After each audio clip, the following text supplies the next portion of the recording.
Look, we're all familiar with starting a video game and leaving them before they're finished. Of course, maybe due to simply not enjoying it, the game being too long, or life getting in the way, things like that. And those things could very much still apply to when you were younger.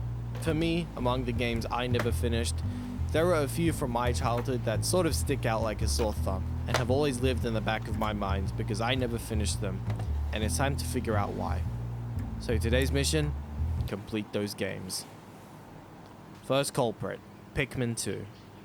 Pikmin 2.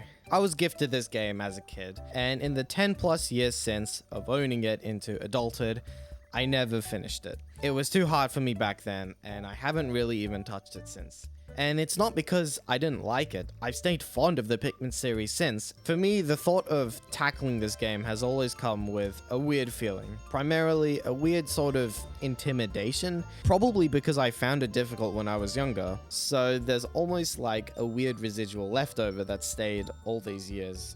But now, I'm an adult. And in this video, for the first time in a long time, I'm gonna have a play of the game, see how I feel about it all these years later, and perhaps maybe cross it off the backlog. Spoiler alert, I finished the game. So, was it as hard or scary as last time? Well... No, we lost... What the hell? No! I feel like the game... What the hell? Who it's... Oh! Dumbasses, why is the AI? No. No, are you just kidding? Stop setting the damn bombs off. They said no. Oh my. This. Like, what is this? Oh, why are the bombs getting set off? It just... Oh, what? Let me be clear. It's a good game, but add frustrating to the list. So the positives first. The levels, or at least the ones I played, are designed really well. I found it easy to grasp the layout of the levels, which is of course helped by the accessible map. But this is in spite of the claustrophobic feeling camera, where you can't control the Y-axis and are only afforded 3 levels of zoom. The distinct obstacles scattered throughout the levels act as landmarks for you to take a mental note of, and is how the game signals that you're slowly progressing through the world. This is as opposed to if the game held your hand more, but it doesn't spend a lot of time beckoning you to certain spots on the map. You naturally find landmarks as you explore, and especially in the early game, finding and taking note of an obstacle which you can't deal with yet, discovering the correct type of Pikmin, and eventually backtracking and completing the obstacle is how the game naturally indicates progression. Giving this agency to the player makes completing tasks feel extra satisfying, but I don't think there were any puzzles that were overly difficult, and at most, they sometimes got a little tedious. However, and I hope this makes sense, but I wish the game just had that little bit of extra hand-holding. Uh-oh, I'm about to provide a potentially negative personal opinion on a Wikipedia certified critically acclaimed video game. Okay, hear me out. As someone who grew up in the Wii era, where Nintendo games generally started to get easier across the board, it's wild to play 80s and 90s games and experience just how much more difficult and unforgiving they could be. And unfortunately, it sometimes feels like it's down to unfair game design. And no, I'm not saying that Pikmin 2 is as egregiously bad as those earlier video games at all, but it sometimes felt that Pikmin 2 forgoes a common design choice in modern video games, where the game will ease you into a new unlearned situation in a relatively safe scenario first. And as you might have noticed in the montage, I encountered this feeling the most with boss battles, where I felt that I unfairly lost large amounts of Pikmin in one go because the boss would pull a move that I don't think I could have sufficiently prepared for. And yeah, I'll admit it now, I definitely save scummed. I was not about to spend even more time going through an entire cave again, just to perhaps die once more. And I'll play video games how I want, because I'm an adult. It's a skill issue? Yeah, it might be. Here's the thing, I actually don't know. Was I meant to know the accurate attack pattern of the Empress Bulblacks and the signs to look out for in the very first time I encountered the enemy? Or that the Emperor Bulblacks had a jump attack and would thusly wipe out 67 of my Pikmin in one go? I actually don't know. Like, looking back on how I approach these encounters with hindsight, I sometimes feel that I made bad decisions in the heat of the moment. But on the other hand, I don't know if I'm just gaslighting myself into thinking I screwed up instead of this being a weakness in the video game. Suffice it to say, I can't deny that I felt frustrated. And yeah, I can see why child me couldn't get through this game. It was just more difficult than what I was used to. I think it lies somewhere in the middle. I could have played a little smarter, but the game could have also made certain battles fairer by allowing safe opportunities to learn enemies' attacks.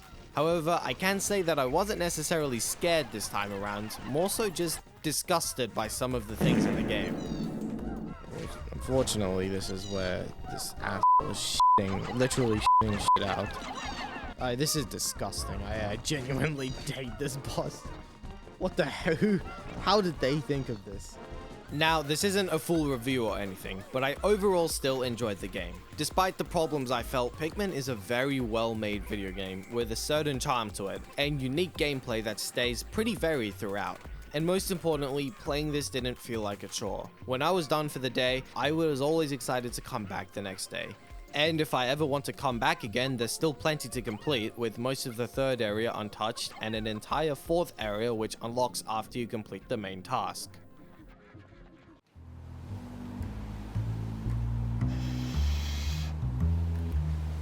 The Blob 2, another game from my childhood which has lingered in my mind as one that I would finish at some point. I didn't finish it. Alright, we'll get into why in a second, but let's do a quick intro first since this game is a little more obscure. The Blob 2 was released in 2011, developed by fellow Aussies at Blue Tongue Entertainment and published by THQ and Sci-Fi. And the first game, which this is a sequel of, was actually a Wii exclusive, whereas The Blob 2 also came out on 360 and PS3, and both games would see a re-release on next-gen consoles throughout 2017 and 2018. You play as Blob, who is a blob, who can absorb paint and paint buildings that you touch. Your basic goal in this game is to restore color to the various locations which you visit, as the Inked Corporation, headed by Comrade Black, has successfully managed to build up a cult by forcing many of the citizens of Prisma City to wear grey suits which brainwashes and drains all the color from them. And yeah, this game is also a thinly veiled political allegory. Comrade Black manages to cheat his way into democratically winning the Prisma City elections, using his new power to impose total control, placing all the brainwashed citizens to work, shuttering educational and arts facilities, and silencing political opponents. Now obviously, this is all presented in a kid-friendly format, but damn, I don't think I've played a kids game that's this upfront about it. It's brilliant and gives the story a whole extra layer of depth, especially for older audiences. We do not negotiate with colorists. Not to mention, this game is oozing with personality. The pre-level cutscenes are very effective at world building, and are filled with fun humor that give the characters great personality. All this gives you a great investment into the story. For a game that's all about filling the world with color, I feel that they've done a great job with the world and environments, and it's a shame that this game was the last that we would see of this world. So, why couldn't I finish this game? Okay, so it's a simple enough gameplay loop. Hope that there's more like interesting puzzle bits to keep it fresh. Am I gonna get through all of these levels? I don't know. So far, the game hasn't captivated me, I guess. Yeah, this is getting very repetitive feeling now. I just don't think it's very interesting, I guess. Like, it's not bad, it's just like, I'd be willing to enjoy this a bit more if the gameplay was more interesting, but doing the same thing, like, again and again and again, just in this repetitive, boring loop with zero variety is just like, oh my god, it's just mind-numbing. I want something interesting, damn it. I don't know. Am I hedging my bets that there's going to be like anything else, anything more interesting in this game? Because this is just like this is the most boring loop of gameplay. Yeah, it ultimately just became so mind-numbing that I had basically no desire to keep playing it. Let's take the last level I played, the Blank Cola Cannery.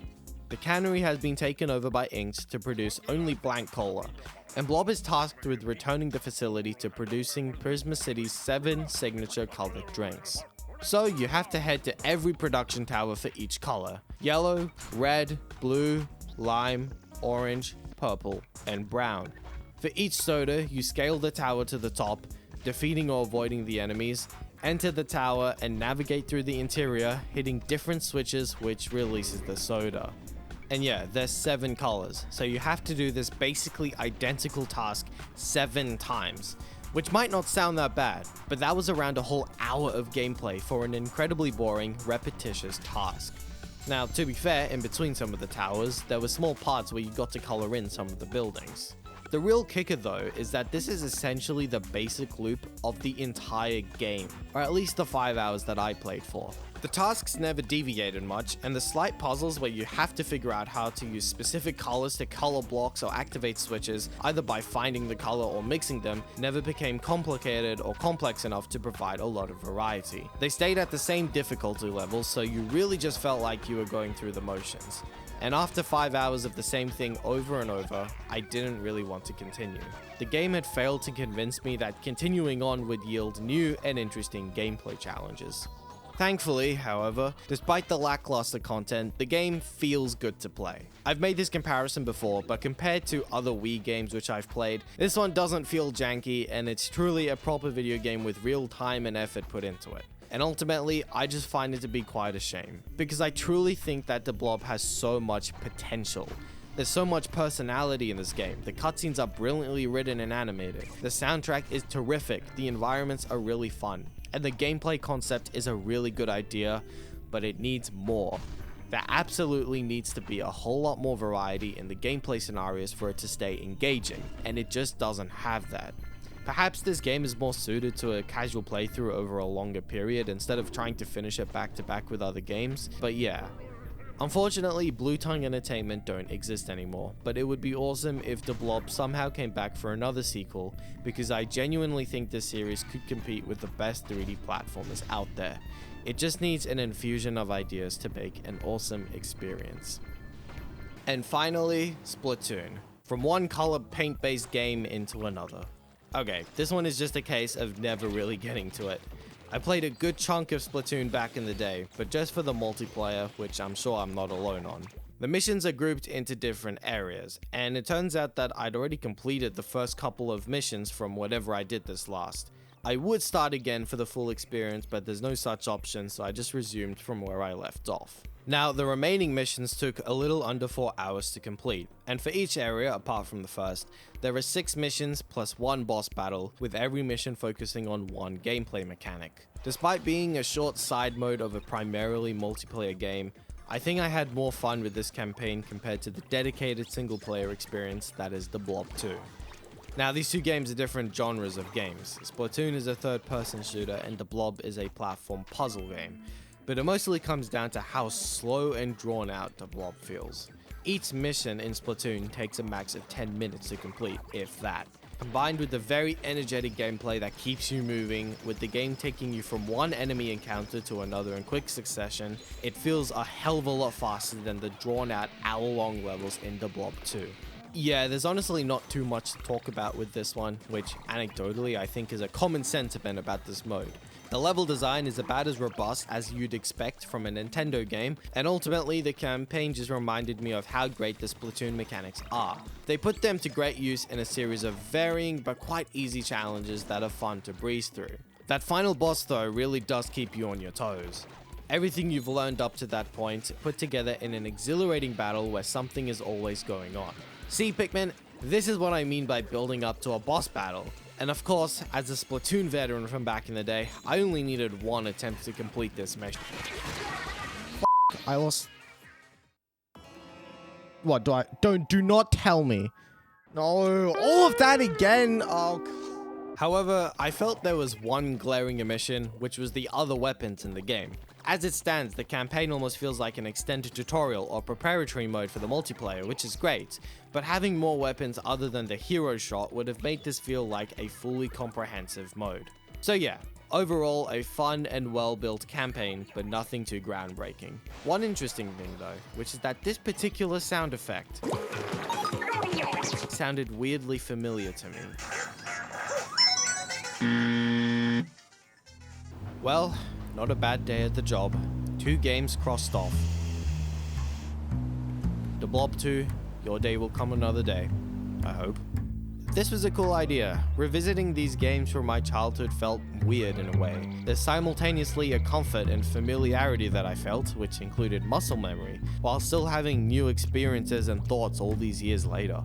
Especially with Pikmin and the Blob. These games really always lingered in the back of my mind for me to just randomly think about from time to time, about how I should really finish them. Pikmin 2 always felt like a big challenge to overcome, and I always remembered the Blob 2 being a really fun game. So, I couldn't be more glad that I took the time to reevaluate and tackle these games once and for all. Well, nearly anyways.